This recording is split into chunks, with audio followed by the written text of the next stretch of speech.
So in this video, we're going to talk about how to make a binary search tree into an iterable.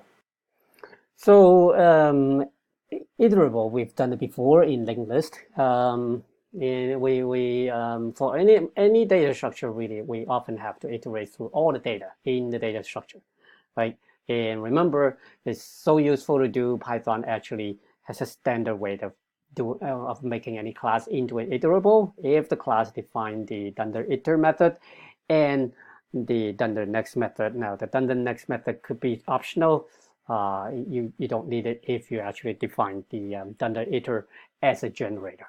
So we will make our binary search tree, which is just another data structure, into an iterable so that all the data in it can be iterated over and in the sorted order, because again, that is one very important property or invariant of a binary search tree. So as a matter of fact, it really just takes a few lines of code given what we've learned so far. So you might want to give that a try first. And here's what you need. So obviously, you have to define the dunder iter. And if you need a review, you can go back and look at the linked list dunder iter. And then you need a way to visit all the data in the tree. And we've done that with the dunder string in binary search tree. And then finally, you really ought to know how to call another generator from within a generator. So you should know what yield from is used for. So all right. So if you've done that, or if you haven't done it, or you've done it, you want to verify the way that you've done it correctly. Here's how I would do it. So again, we are going to have a public-private pair. The public method would, or the dunder, I guess dunder iter, will call the private recursive underscore iter with the root, and what the private recursive underscore iter would do is, well, the base case is if the subtree root, if it's empty, if it's not there, then it's an empty tree. There's no data, nothing we can do there. Okay, and now so at some point we know we're going to have to yield the data from the subtree root, right? But remember, we want to yield the data in the right order, so we really should kind of yield all the data from the left subtree first, and then yield from all the right subtree. So we can just yield from the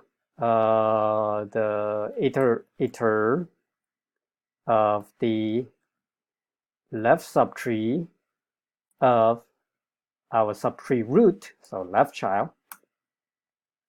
and then we yield the root data, and then finally we'll yield the right from the right subtree. We yield all the data from there.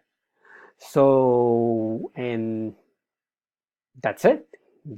And just remember, you should know very well why we cannot just say yield. We have to say yield from, and yield from in both places. If you don't know, go back and review the composite generator topic. Okay, so let's test it. I already written out the test case here.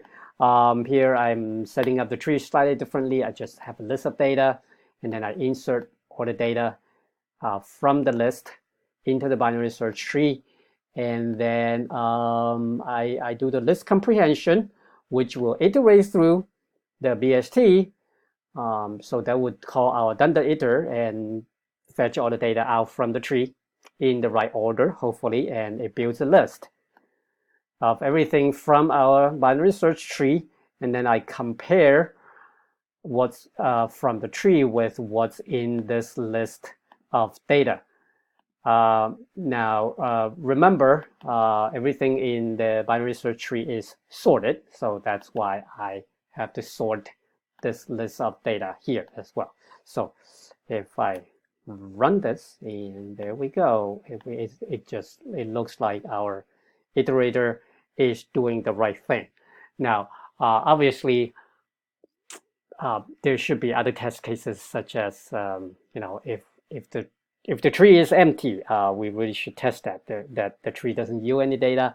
If the tree is has one element, we yield one data, so on and so forth. So, but this is kind of the general idea of how we would test the our dunder iter method.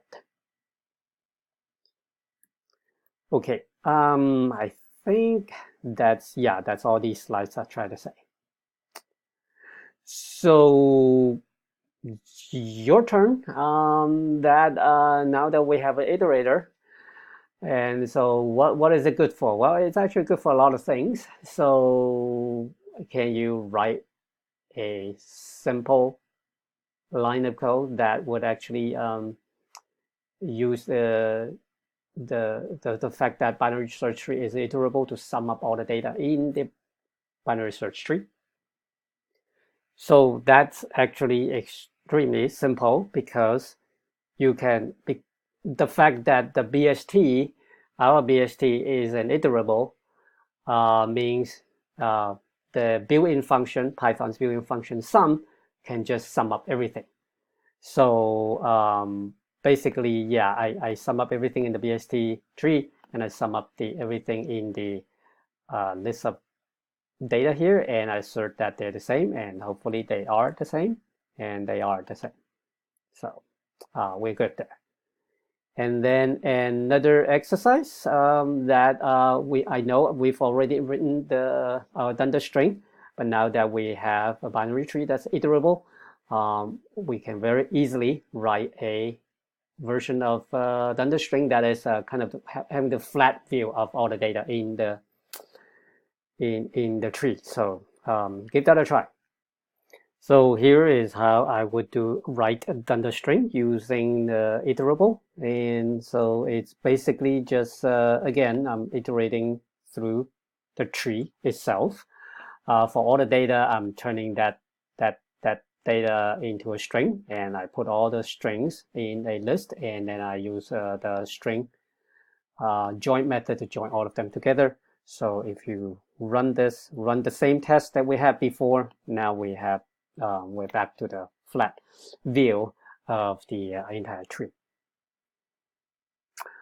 So to conclude the dunder iter of binary tree, I just kind of want to point out something that is in the reading, that it presented another way of iterating over all the data, and using the dot traverse method that takes a function as a parameter.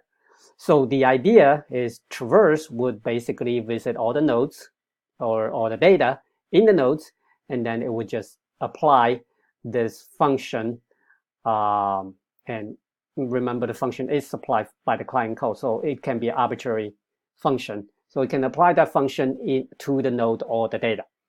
So for those of you who didn't know, this kind of function, the function that takes another function or functions as a parameter, is called higher order functions.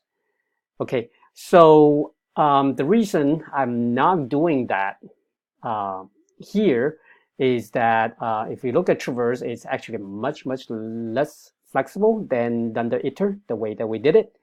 If you don't believe me, actually try to understand what that traverse does and try to sum up all the data in the tree using that method.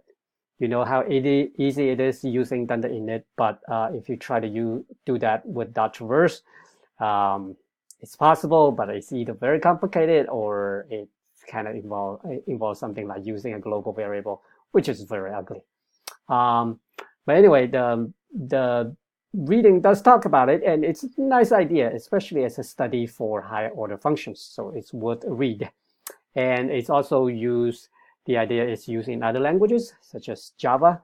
Although I think I probably mentioned this before, that I think Java actually even nowadays support the iterable interface.